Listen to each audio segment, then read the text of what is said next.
नमस्कार दोस्तों, आइए सुनते हैं सुभद्रा कुमारी चौहान के द्वारा लिखी कहानी किस्मत। कहानी और मेरा प्रयास अगर आपको अच्छा लगे तो आप इस वीडियो को लाइक, शेयर और चैनल को सब्सक्राइब करना बिल्कुल मत भूलिएगा। भौजी, तुम सदा सफेद धोती क्यों पहनती हो? मैं क्या बताऊं मुन्नी। क्यों भौजी, क्या तुम्हें अम्मा रंगीन धोती नहीं पहनने देती? नहीं मुन्नी, मेरी किस्मत ही नहीं पहनने देती। अम्मा भी क्या करे। किस्मत कौन है भौजी? वह भी क्या अम्मा की तरह तुमसे लड़ा करती है और गालियां देती है? 7 साल की मुन्नी ने किशोरी के गले में बाहें डालकर पीठ पर झूलते हुए कहा, किस्मत कहाँ है भौजी, मुझे भी बता दो। सिल पर पिसा हुआ मसाला कटोरी में उठाते हुए किशोरी ने ठंडी सांस ली और बोली, किस्मत कहाँ है मुन्नी, क्या बताऊं। आंचल से आंसू पोंछकर किशोरी ने तरकारी बघार दी। खाना तैयार होने में अभी आधा घंटे की देर थी। इसी समय मुन्नी की माँ गरजती हुई चौके में आई। बोली, 10 साढ़े 10 बज रहे हैं, अभी तक खाना भी नहीं बना। बच्चे क्या भूखे ही स्कूल चले जाएंगे? बाप रे बाप, मैं तो इस कुलच्छनी से हैरान हो गई। घर में ऐसा कौन सा भारी काम है जो समय पर खाना भी तैयार नहीं होता? दुनिया में सभी औरतें काम करती हैं, या तू ही अनोखी काम करने वाली है? एक सांस में मुन्नी की माँ इतनी बातें कह गई और पटा बिछाकर चौके में बैठ गई। किशोरी ने डरते डरते कहा, अम्मा जी, अभी तो 9 ही बजे हैं, आध घंटे में सब तैयार हो जाता है, तुम क्यों तकलीफ करती हो? चिमटा खींचकर किशोरी को मारती हुई सास बोली, तू सच्ची और मैं झूठी। 10 बार रान से कह दिया कि जबान न लड़ाया कर, मुंह चलाए ही चली जाती है। तू भूली किस घमंड में है? तेरे सरीखी 50 को तो मैं उंगलियों पर नचा दूं। चल हट, निकल चौके से। आंख पोंछती हुई किशोरी चौके से बाहर हो गई। जरा सी मुन्नी अपनी माँ का यह कठोर व्यवहार विस्मय भरी आंखों से देखती रह गई। किशोरी को जाते ही वह चुपचाप उसके पीछे चली गई, किंतु तुरंत ही माता की डांट से वह लौट पड़ी। पर इस घर में प्राय प्रतिदिन इसी ही प्रकार से होता रहता था। बच्चे खाना खाकर समय से आधे घंटे पहले ही स्कूल पहुंच गए। खाना बनाकर जब मुन्नी की माँ हाथ धो रही थी, तब उसके पति राम किशोर मुवक्किलों से किसी प्रकार की छुट्टी पाकर घर आए। सुनसान घर देखकर बोले, बच्चे कहाँ गए सब? नथुने फुलाती हुई मुन्नी की माँ ने कहा, स्कूल गए और कहाँ जाते। कितना समय हो गया, कुछ खबर भी है? घड़ी निकाल कर देखते हुए राम किशोर बोले, अभी 9:30 ही तो बजे हैं, मुझे कचहरी भी तो जाना है ना। मुन्नी की माँ तड़प कर बोली, जरूर तुमने सुन लिया होगा, दुलारी बहू ने 9 बजे कहा था और तुम 9:30 पहुंच गए, और इतना ही क्या कम है? तुम उसकी बात कभी झूठी नहीं होने दोगे। मैं तो कहती हूँ इस घर में नौकर चाकर तक का मान मुलाहिजा है, पर मेरा नहीं। सब सच्चे और मैं झूठी, कहकर मुन्नी की माँ जोर से रोने लगी। मैं तो यह नहीं कहता कि तुम झूठी हो, घड़ी ही गलत हो गई होगी, फिर इसमें रोने की तो कोई बात ही नहीं है। कहते कहते राम किशोर जी स्नान करने चले गए। वो अपनी स्त्री के स्वभाव को अच्छी तरह जानते थे। किशोरी के साथ वो इतना दुर्व्यवहार करती है, यह भी उनसे ना छुपा था। जरा जरा सी बात पर किशोरी को मार देना और गाली दे देना तो बहुत ही मामूली बात है। यही कारण था कि बहू के प्रति उनका व्यवहार बड़ा ही आदर और प्रेम पूर्वक था। किशोरी पहले विवाह की पत्नी के एकमात्र बेटे की बहू थी। विवाह के कुछ ही दिन बाद निर्दयी विधाता ने बेचारी किशोरी का सौभाग्य सिंदूर पोंछ दिया था। उसके मायके से भी कोई न था, पर वो अभागिनी विधवा सर्वथा दया की ही पात्र थी। किंतु जैसे जैसे मुन्नी की माँ देखती कि राम किशोर जी का व्यवहार बहू के प्रति बहुत ही स्नेहपूर्ण होता है, तैसे तैसे किशोरी के साथ उनका द्वेष भाव बढ़ता ही जाता था। राम किशोर अपनी इस पत्नी से बहुत दबते थे। इन सब बातों को जानते हुए भी वो किशोरी पर किए जाने वाले अत्याचारों को नहीं रोक सकते थे। 100 की सीधी बात तो यही थी कि पत्नी के खिलाफ कुछ कह के वे अपनी खोपड़ी के बाल न नचवाना चाहते थे, इसलिए बहुधा वो चुप ही हो जाया करते थे।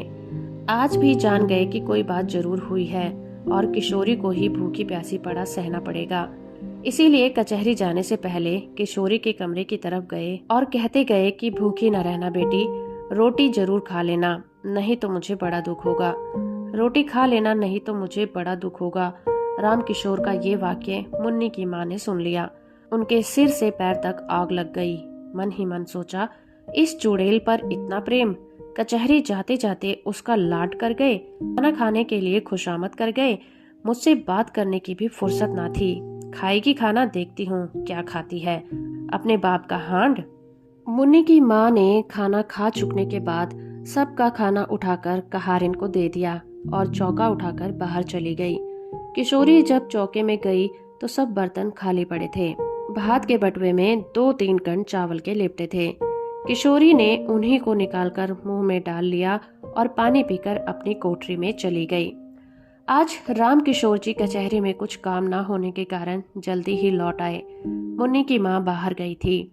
घर में पत्नी को कहीं न पाकर वो बहू की कोठरी की तरफ गए। बहू की दयनीय दशा को देखकर उनकी आंखें भर आई। आज चंदन जीता तो तब भी क्या इसकी यही दशा रहती। अपनी भीरुता पर उन्होंने अपने आप को न जाने कितना धिक्कारा। उसकी धोती कई जगह से फटकर सी जा चुकी थी। उस धोती से लज्जा निवारण भी कठिनाई से हो सकती थी। बिछौने के नाम से खाट पर कुछ चीथड़े पड़े थे। जमीन पर हाथ का तकिया लगाए हुए वो पड़ी हुई थी। उसको झपकी सी लग गई थी। पैरों की आहट पाते ही वो तुरंत उठ बैठी। राम किशोर जी को सामने देखते ही संकोच से जरा सा घूंघट सरकाने के लिए उसने जो ही धोती खींची, धोती फट गई। हाथ का पकड़ा हुआ हिस्सा उसके हाथ के साथ नीचे चला आया। राम किशोर ने उसका कमल सा मुरझाया हुआ चेहरा और डबडबाई हुई आंखें देखी। उसका हृदय स्नेह से कातर हो उठा।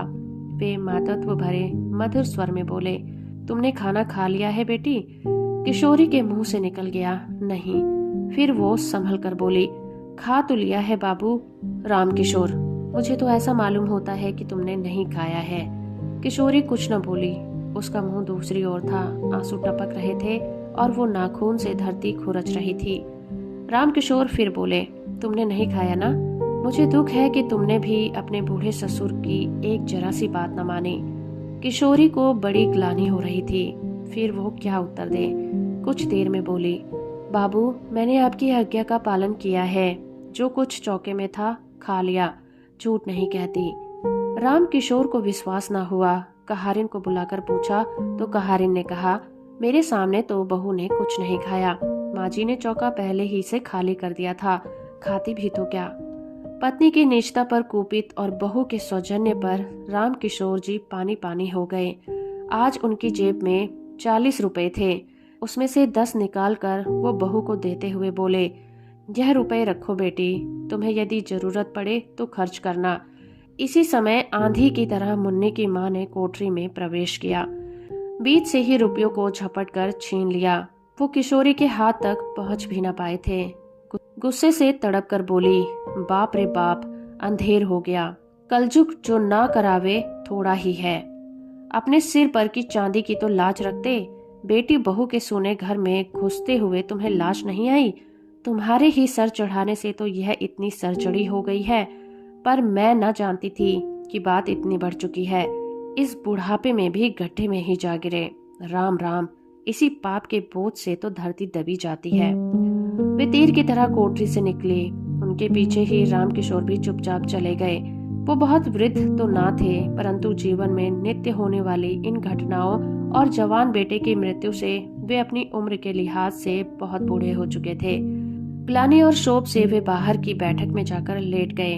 उन्हें रह रहकर चंदन की याद आ रही थी। तकिए में मुंह छुपाकर वो रो उठे। पीछे से आकर मुन्नी ने पिता के गले में बाहें डाल दी और पूछा, क्यों रोते हो बाबू? राम किशोर ने विरक्ति के भाव में कहा, अपनी किस्मत के लिए बेटी। सवेरे मुन्नी ने भी भौजी के मुंह से किस्मत का नाम सुना था और उसके बाद उसे रोते देखा था। इस समय अब उसे अपने पिता को भी किस्मत के नाम से रोते देखा तो उसने विस्मित होकर पूछा, किस्मत कहाँ है बाबू? क्या वो अम्मा की कुछ लगती है? मुन्नी के इस भोले प्रश्न से दुख के समय भी राम किशोर को हंसी आ गई और वो बोले, हाँ, वो तुम्हारी अम्मा की बहन है। मुन्नी ने विश्वास का भाव प्रकट करते हुए कहा, तभी वह तुम्हें भी और भोजी को भी रुलाया करती है। तो दोस्तों, अभी आप सुन रहे थे सुभद्रा कुमारी चौहान के द्वारा लिखी कहानी किस्मत। उम्मीद करती हूँ मेरा प्रयास और आपको ये कहानी अच्छी लगी होगी। वीडियो अच्छी लगी है तो आप इस वीडियो को लाइक, शेयर और चैनल को सब्सक्राइब करना बिल्कुल मत भूलिए।